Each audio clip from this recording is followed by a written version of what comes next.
Good morning. Semoga di hari Rabu yang cerah ini kita semua diberi kemudahan dalam belajar. Sebelumnya Miss mau bertanya, kalian sudah sholat duha belum? Alhamdulillah untuk yang sudah. Bagi yang belum, yuk kita sholat duha, boleh di-pause dulu. Rasulullah pernah bersabda, Allah akan mengampunkan segala dosa kita walaupun dosa kita sebanyak buih di lautan jika kita melakukan sholat duha secara rutin. Hadis riwayat Tirmizi. Oke, kita lanjut ya. Before we study, let's make dua together. Bismillahirrahmanirrahim. Rabbi zidni ilma warzuqni fahma walhamdulillahi rabbil alamin. Amin amin ya robbal alamin.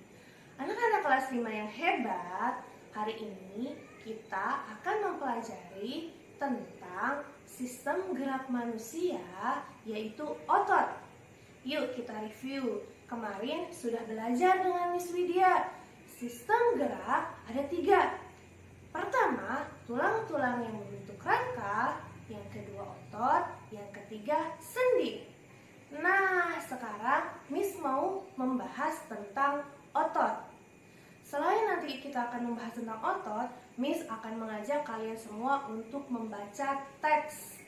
Teks apa? Tentunya teks yang berkaitan dengan otot. Nanti dari teks itu kita menentukan gagasan pokok. Masih ingat? Selain gagasan pokok, kita juga akan menentukan jenis paragrafnya. Yuk disimak, listen carefully please. Tematik tema 5A menentukan gagasan pokok dari teks bacaan.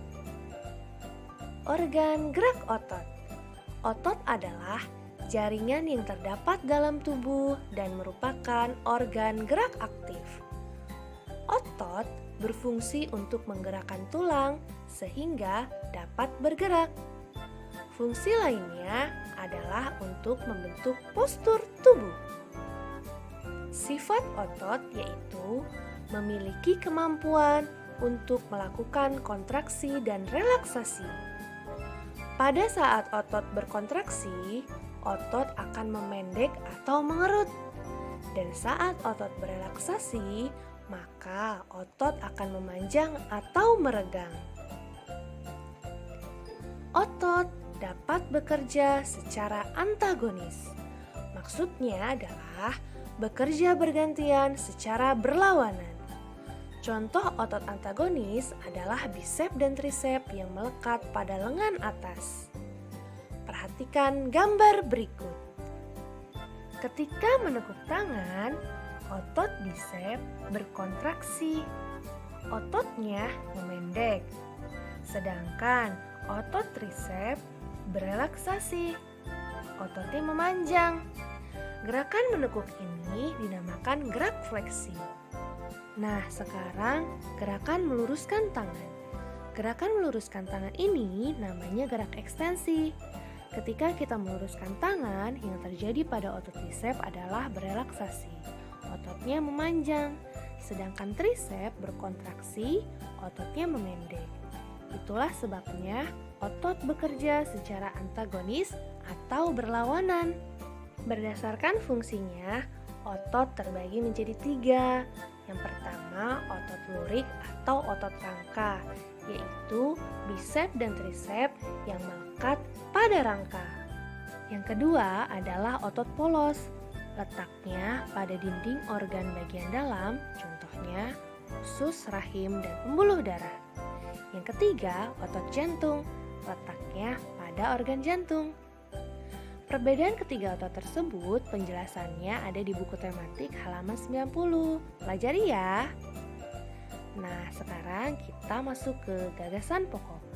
Sama saja dengan pokok pikiran atau ide pokok. Apa sih artinya? Artinya adalah inti dari apa yang kita bahas di dalam sebuah paragraf. Gagasan pokok terletak dalam kalimat utama. Kalimat utamanya terletak di awal atau di akhir akhir atau di awal dan akhir paragraf. Nah, jenis paragraf berdasarkan letak gagasan pokoknya ada 3, deduktif di awal, induktif di akhir, dan campuran di awal dan di akhir paragraf. Berikut adalah contoh paragraf. Yuk kita tentukan gagasan pokoknya. Ada yang bisa? Ya, betul. Gagasan pokoknya terdapat pada kalimat pertama. Kalau terdapat pada kalimat pertama, berarti jenis paragrafnya adalah deduktif. Apa gagasan pokoknya? Gagasan pokoknya adalah otot merupakan organ gerak aktif yang menggerakkan tubuh. Sekarang, yuk kita buka buku tematik 5A halaman 10-11. Kerjakan latihan soal nomor 1-5 di buku tulis tematik ya. Langsung jawabannya saja. Don't forget write basmalah, day and date, and hamdalah. Say hamdalah together. Alhamdulillahirabbil alamin. Wassalamualaikum warahmatullahi wabarakatuh. Selamat mengerjakan.